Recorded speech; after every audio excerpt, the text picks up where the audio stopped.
good. Brushes. I need some paintbrushes in here. Okay, but the dreaded dental pick. Now, this is another thing that people are always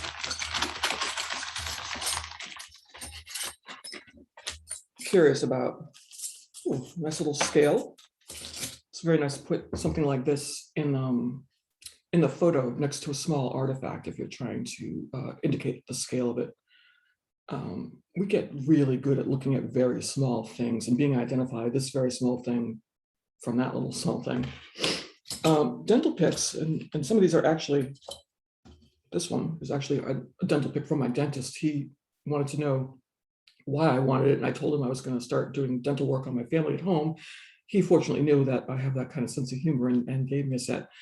They became too sharp. They apparently can get too sharp or too dull. I can't remember which it was because it was a very long time ago for dentists to use, and they either recycle them or they give them to aspiring archaeologists. And it's very handy for cleaning material out from around an artifact. Also good for cleaning artifacts if it has a lot of iron corrosion on it.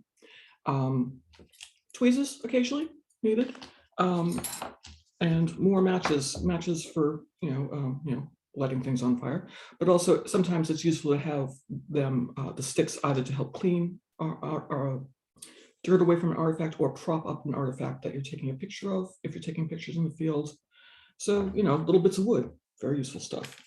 Okay, let me clean up some of this. And one of the things I got very much a reputation for when I was in the field was making sure I had all the tools cleared away at the end of the day. And part of it is keeping track of your inventory, and part of it is safety first. Oh yes, pens. And these are the big ones because when you're working shoveling or troweling or what have you in the field, hands get very swollen. And when you get older, it's a little bit more comfortable to have a bigger pen. So I started using those. And pencil leads, more Band-Aids, more pens, more string.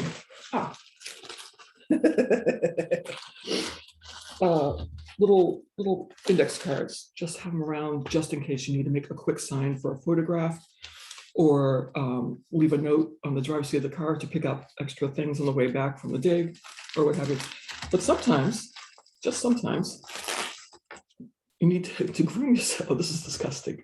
There would be visitors at a site.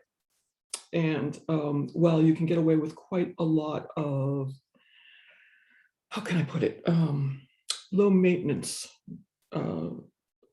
self-presentation while you're in the field. In fact, sometimes the dirtier you are, the more fun it is. Sometimes people will show up and you have to look a little bit more respectable, because you can have all the degrees in the world, you can have all the books in the world published, but if you look like you're, Pigpen from the Peanuts, people aren't going to take you quite as seriously.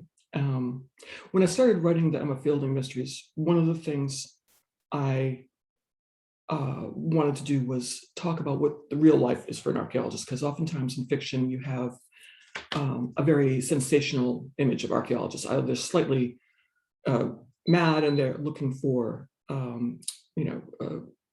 lost cities and valuable artifacts, or they're in pursuit of arcane artifacts that really no one should be opening and letting loose into the world.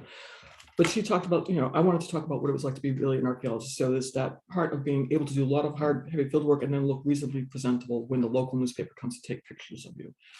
So my sop to that was having a comb and some wet wipes in the car. Yep, more string, because there's always more string. There you go. And more levels. Now, these are little levels that you use on a line, hence the name line level. But that's one of the things that help you when you're measuring the depth below grade or below a set point. And in addition to these little guys and the plumb lines and the measuring tapes and the folding rules and everything, we would do a lot of work with transits in terms of mapping a site, both for a plan and to get the topography of the site down. So it's basically knowing where you are in time and space at every moment. So in that respect, we are indeed Time Lords. Yeah, little known secret. And I think that's pretty much it. And then we've got more bag. Sharpies. Yeah. Yeah. Sharpies. I don't have a paintbrush. Oh, but I do have another plumb bob. Oh, no. Okay. Two things. God, those poor things went through the wars. Sharpies, incredibly useful on site because they are mostly a permanent marker. So you can write on plastic with them. You can write on plastic bags with them. They won't run in the rain. And you're always looking for the fine tip ones for fine work and the thicker ones for writing on the outside of bags. So these are always at a premium. And yes, the local traditional pronunciation is shabby if you're from New England. So not Shopay, that's very different and probably not as useful on site. This poor little fella is an old, okay, slightly corroded there. It's an old geologist, well, old. It's younger than I am, so it's not that old, but it's a geologist lens, and it's basically for looking at very fine prints.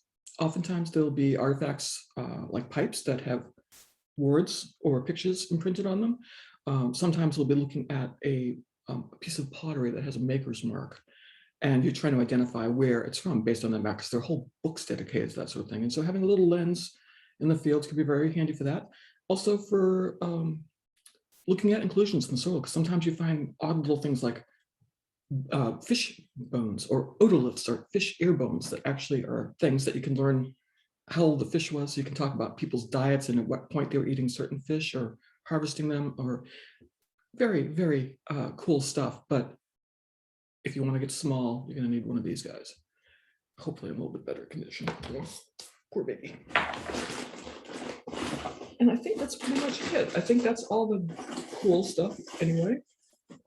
Yeah, because apart from that, it's just, more of everything, because you always need more of everything. So thank you for this opportunity to tell you about what goes into an archaeologist toolkit and some of the things that we have to think about when we go into the field, which is usually the part that people talk about in movies and books and comic books and TV shows. But like I said, I wanted to tell you a little bit of the real life perspective. So thanks for stopping by.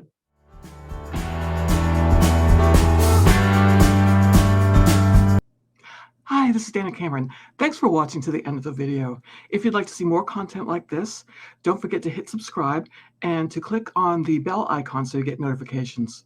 If you'd like to support me as a writer and creator, there are links to my books with information about them below. You can order them from your favorite bookstore or your favorite ebook retailer. Thanks again.